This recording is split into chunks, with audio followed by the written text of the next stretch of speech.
अस्सलाम वालेकुम जी, मैं हूँ हिना आदिल ख़ान और एक ख़बर जो मैंने सोचा आपके साथ जल्दी से शेयर करूँ वो ये है कि बिजली के बाद अब गैस भी आपके होश उड़ाने वाली है। जी हाँ, होश तो वैसे उसने पहले भी उड़ाए हुए हैं, वो आती ही नहीं है, लेकिन अब 200% तक गैस महंगी करने का प्लान कर लिया है हुकूमत ने। और नवंबर से जो है वो गैस 200% तक महंगी होगी। जो फिक्स्ड जो प्रोटेक्टेड टैक्सेस थे वो 1000 तक के लगते थे और अब उनको भी दोगुना कर दिया गया है, 2000 तक वो भी लगाए जाएंगे बिल पर जो फिक्स टैक्स था।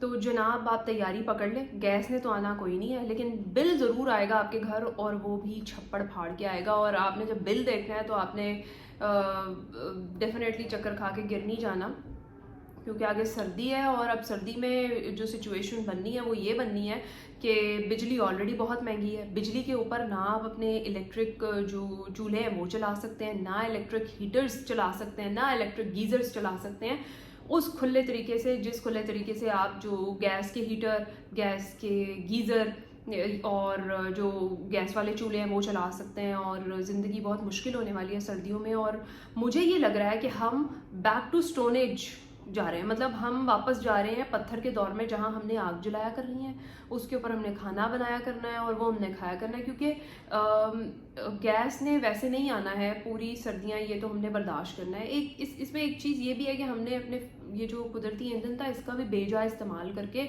इसको ज़ाया किया है, लेकिन अब उसका खमियाजा हमें मिलकर भुगतना पड़ेगा। और इस सारी सिचुएशन के अंदर सर्दियां हमारी बड़ी बुरी गुजरने वाली हैं, क्योंकि हमें अब ये ट्राई करना है कि अगर गैस नहीं है तो फिर हमने कैसे मैनेज करना है। अगर खाना जो है वो बहुत ज़रूरी चीज़ है, उसके लिए हम इलेक्ट्रिक चूल्हे जो हैं उनका इस्तेमाल कर सकते हैं, लेकिन मेरा ये ज़ाती मशवरा है कि जो इलेक्ट्रिक हीटर्स वगैरह हैं उनका बेजा इस्तेमाल ना करें। क्योंकि जब ये इलेक्ट्रिक हीटर चला होता है ना, उस टाइम कभी जाके अपना मीटर देखें वो किस तेज़ी के साथ भाग रहा होता है। तो जनाब अगर आपने बिल जो है उसमें बचत थोड़ी सी करनी है, गैस का तो आना ही है बहुत सारा, बिजली के बिल में अगर आपने बचत करनी है तो आपने कोशिश ये करनी है कि सर्दियों में जो बिजली के हीटर्स और बिजली के रॉड और बिजली की ये जो चीज़ें हैं आपने नहीं चलानी है ज़्यादा।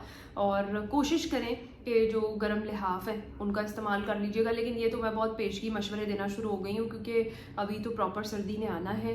अगर अभी की सिचुएशन देखें, जो मेरा एरिया भी है वहाँ भी रात 10 बजे के बाद गैस नहीं आती है, तो इतनी ज़्यादा आवाजारी होती है। आप सोचें कि अब जब पूरा पूरा दिन गैस नहीं आनी है लेकिन बिल उसका बड़ा ज़बरदस्त किस्म का आना है, जितनी भी देर गैस आई है उसके बाद बिल आपको बहुत अच्छा खासा आ जाना है। तो जनाब तैयारी पकड़ लें, जब तक हमारे IMF के माहिदे चल रहे हैं जो शराइत उन्होंने कही हैं वो हमें माननी पड़ेंगी, और अगर हम नहीं मानेंगे हम बहुत बुरा फंसेंगे। ऑलरेडी भी हम बहुत बुरा फंसे हुए हैं।